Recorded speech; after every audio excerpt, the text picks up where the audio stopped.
Good morning बच्चों। Next class है आपकी रिग्रेशन कोफिशिएंट की।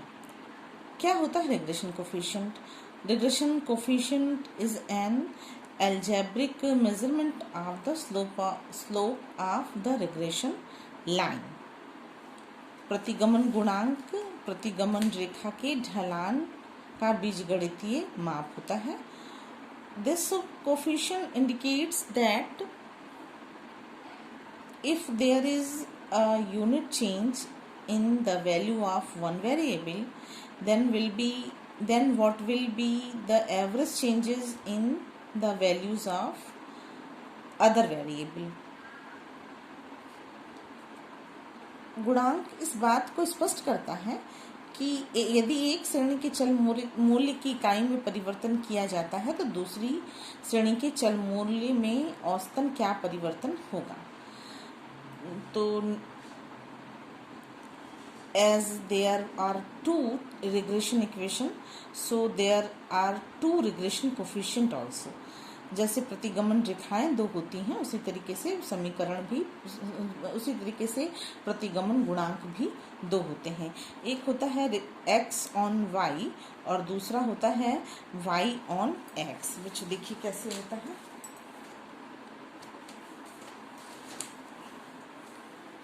First regression coefficient of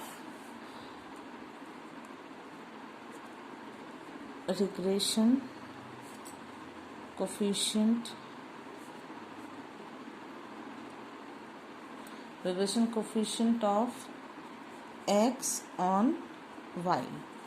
x on y यानी कि b x y is equal to r sigma x upon sigma y। ठीक है। इसी तरीके से दूसरा होता है b y x is equal to r coefficient sigma standard deviation y upon standard deviation x। ये समझ में आया आपको? ये दोनों इक्वेशन समझ में आ गया होगा आपको कि दोनों इक्वेशन क्या होते हैं। ये कोफिशिएंट को कैसे शो किया जाता है। बी एक्स वाई, जब एक्स ऑन वाई होगा तो एक्स और वाई होगा। जब यहाँ पे रिग्रेशन कोफिशिएंट, ये लाइन भी लिख दूँ, रिग्रेशन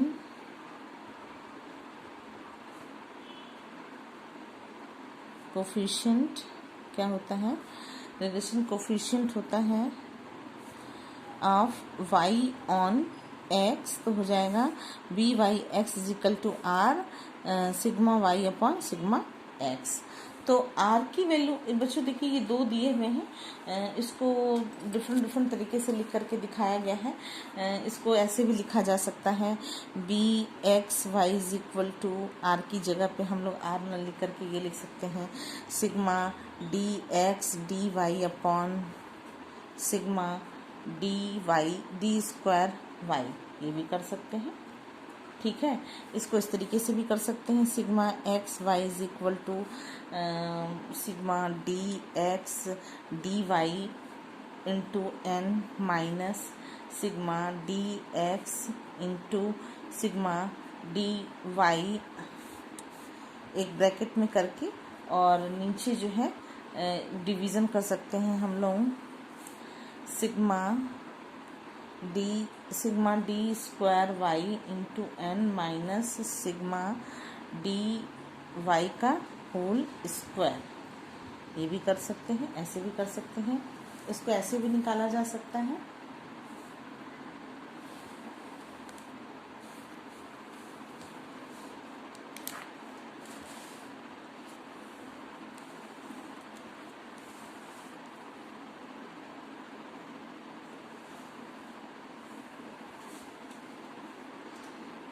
बच्चों इसको एक तरीका और भी है निकालने का, सिग्मा एक्स, अच्छा मैंने एक्स वाई को निकाल के दिखाया, तो जैसे एक्स वाई होगा उसी के करेस्पॉन्डिंग वाई एक्स भी उसी तरीके से लिखेंगे, बस चेंज हो जाएगा उसके लिखने का तरीका।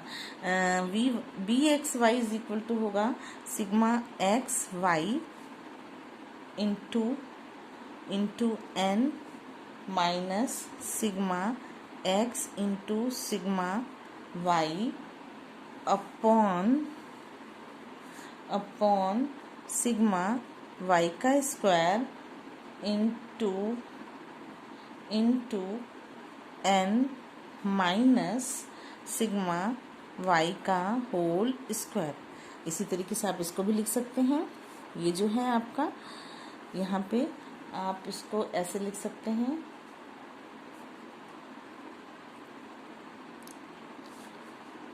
डी वाई एक्स को आप लिख सकते हैं sigma x Y into N minus sigma x into sigma Y upon, नीचे ये चेंज हो जाएगा बच्चों, ये हो जाएगा सिग्मा एक्स का square into N minus sigma x का होल स्क्वायर। क्लियर है? ये इस तरीके से भी लिखा जाएगा। तो अब आपको ये समझ में आ गया होगा कि रिग्रेशन कोफिशिएंट ऑफ कैसे लिखते हैं, ये आपको क्लियर हो गया होगा। जैसे आपने इसको लिखा सेम टू सेम, वैसे ही इसको भी आप लिख सकते हैं। जैसे ये हुआ वैसे ये भी होगा, वैसे ये भी होगा। आप सेम जैसे ये है, इसको इसी को देखिए, आपको समझ में आ जाएगा कि आप जब बी वाई एक्स निकालने लगेंगे तो ये हो जाएगा is equal to sigma d x d y और अपॉन हो जाएगा सिग्मा डी स्क्वायर एक्स। जहाँ पर आपने वाई लिखा था वहाँ पर क्या हो जाएगा, एक्स हो जाएगा। ये आपको क्लियर हो गया होगा बच्चों। रिग्रेशन कोफिशिएंट की कुछ प्रॉपर्टीज होती हैं। तो पहला प्रॉपर्टी है same sign. Both are regression coefficient will be have the same algebraic sign. Either both of these will be positive or negative. It is never possible that one of the regression coefficient is negative and other the positive. It means कि बच्चों दोनों प्रतिगमनों का जो sign होता है वो same होता है। ये नहीं हो सकता है कि कुछ एक आपने बी वाई एक्स की वैल्यू अगर माइनस आई है तो बी एक्स की वैल्यू जो है वो प्लस हो जाएगी। अगर माइनस है तो दोनों की माइनस होगी, अगर प्लस है तो दोनों की प्लस होगी। दोनों जो प्रतिगमन गुणांक या तो धनात्मक होंगे या तो ऋणात्मक होंगे। ऐसा नहीं हो सकता कि एक धनात्मक हो और दूसरा ऋणात्मक हो। सेकेंड पॉइंट है वैल्यू ऑफ कोफिशिएंट। इसकी पहली प्रॉपर्टी मैंने आपको बताया कि सेम साइन होता है, साइन में कोई चेंज नहीं। बच्चों इस बात को ध्यान रखिएगा कि सेम साइन की मीनिंग होती है कि दोनों ही both are positive both are negative, but one positive और one negative it's not possible. ये कभी संभव नहीं है कि एक इट नेवर कांट पॉसिबल कि it will never possible that one of the regression coefficient is negative and other than positive. Next है बच्चों second value of coefficient. Both are the regression coefficient can not be greater than 1। ठीक है, ये मैंने आपको पहले भी बताया था कि ग्रेटर देन 1 प्रतिगमन गुणांक का मान 1 से अधिक नहीं हो सकता है। प्रतिगमन गुणांक का मान 1 से अधिक नहीं हो सकता है।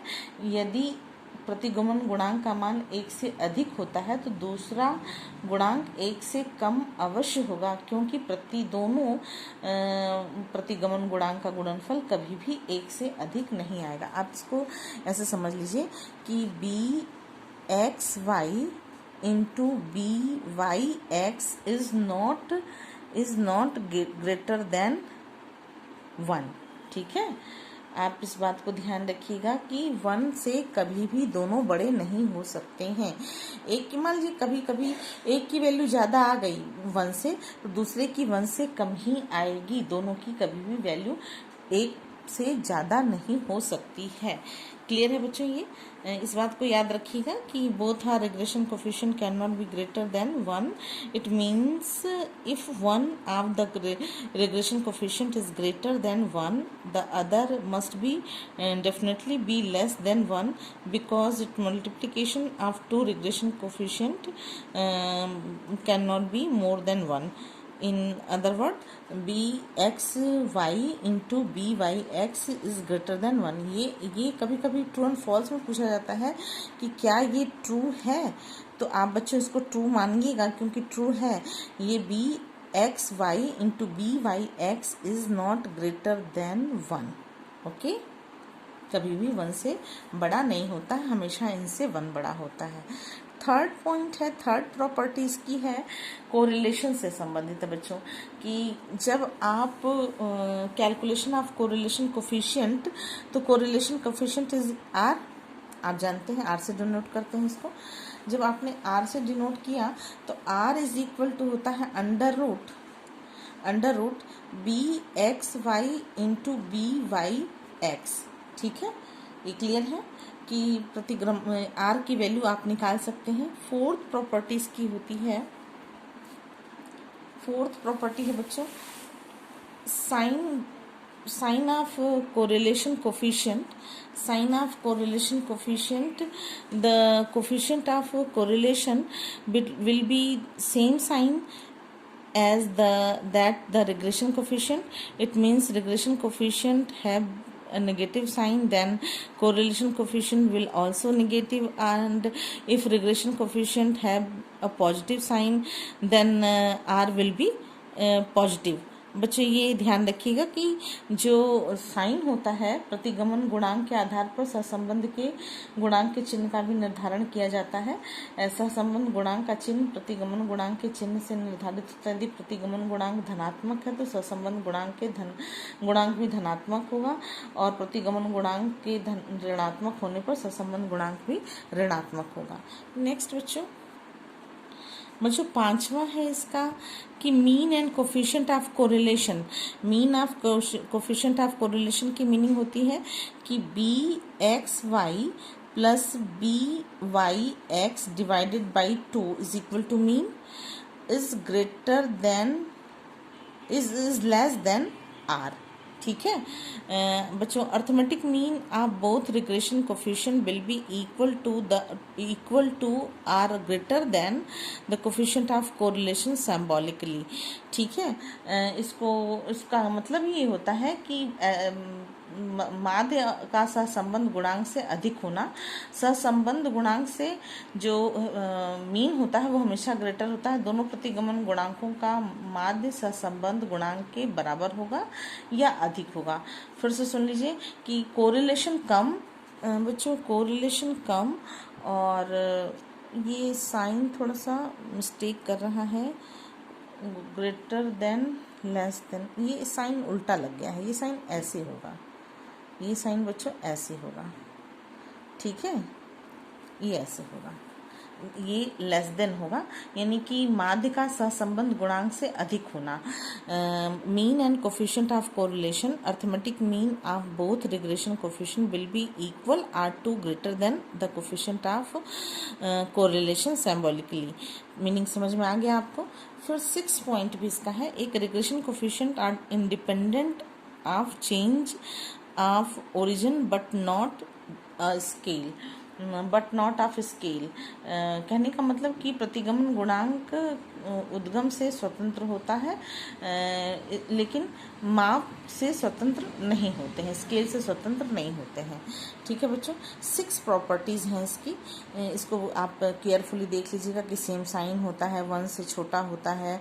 इसका आर की वैल्यू निकालने के लिए under root b x Y into b y x कर देते हैं तो आर की वैल्यू निकल जाती है। फिर जो कोरिलेशन की, जो रिग्रेशन कोफिशिएंट का साइन होता है वही कोरिलेशन का भी साइन होता है। फिर है कि मीन हमेशा मीन जो है कोफिशिएंट का मीन एवरेज जो है वो आर से हमेशा बड़ा होता है, और ये कोफिशिएंट का एवरेज, कोफिशिएंट ऑफ एवरेज जो है, एवरेज ऑफ कोफिशिएंट जो है रिग्रेशन कोफिशिएंट जो है वो इससे आर से बड़ा होता है।